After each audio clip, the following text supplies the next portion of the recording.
안녕하세요. 라이프의원 순환기내과 전문의 김성국 원장입니다. 여러분, 혹시 건강검진 결과지에서 경동맥 협착이라는 단어를 보신 적 있습니까? 그래서 걱정하신 적이 있으신가요? 내 혈관이 좁아졌다는데 당장 뇌졸중이 오는 게 아닌가 하는 걱정 충분히 이해됩니다. 오늘은 경동맥 협착 정도에 따른 치료법에 대해 자세히 알려드리도록 하겠습니다. 70% 이상의 고도 협착이 확인되고 특히 어지럼증이나 일시적인 마비 같은 증상이 만약에 동반이 된다면 이는 위험한 신호입니다. 이때는 혈관이 스스로 넓어지기를 기다릴 여유가 없습니다. 뇌로 가는 혈류가 급격히 차단될 수 있기 때문이죠. 이 경우 좁아진 혈관에 그물망을 넣어 넓히는 경동맥 스텐트 삽입술이나 혈관벽을 절개해서 찌꺼기를 직접 제거하는 내막 절제술 혹은 우회로를 만드는 수술적 치료가 즉각 필요합니다. 골든타임을 놓치지 않는 것이 가장 중요합니다.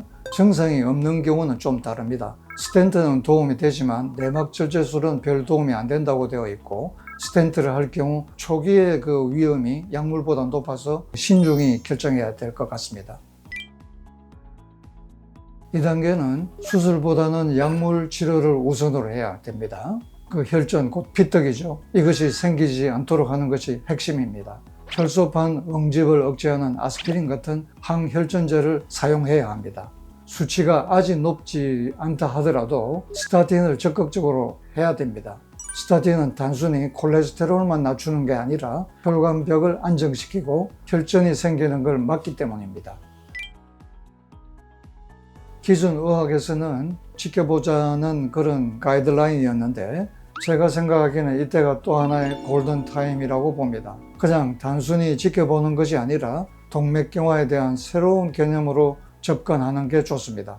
내 혈관 속에 만성염증이 이미 시작됐다는 것을 인지하고 생활 습관 개선은 물론 필요에 따라서는 선제적인 약물 치료를 하는 것이 아주 중요한 단계입니다.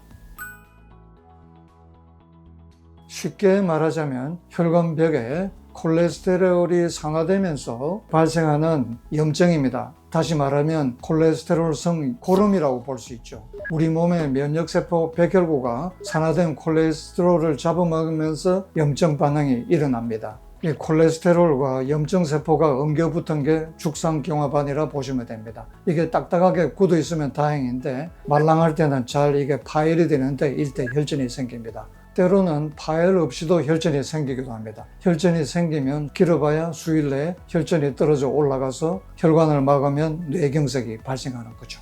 과거에는 더 나빠지지만 않으면 다행이라고 생각을 했습니다.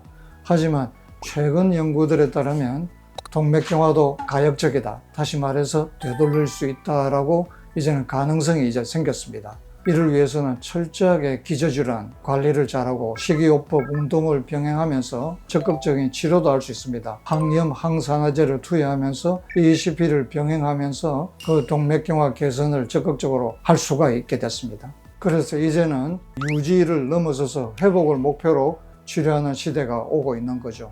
다음 시간에는 깨끗한 혈관으로 돌아가는 가역 과정에 대해서 보다 자세히 설명을 드리겠습니다. 오늘은 경동맥 협착 정도에 따른 치료법을 살펴봤습니다.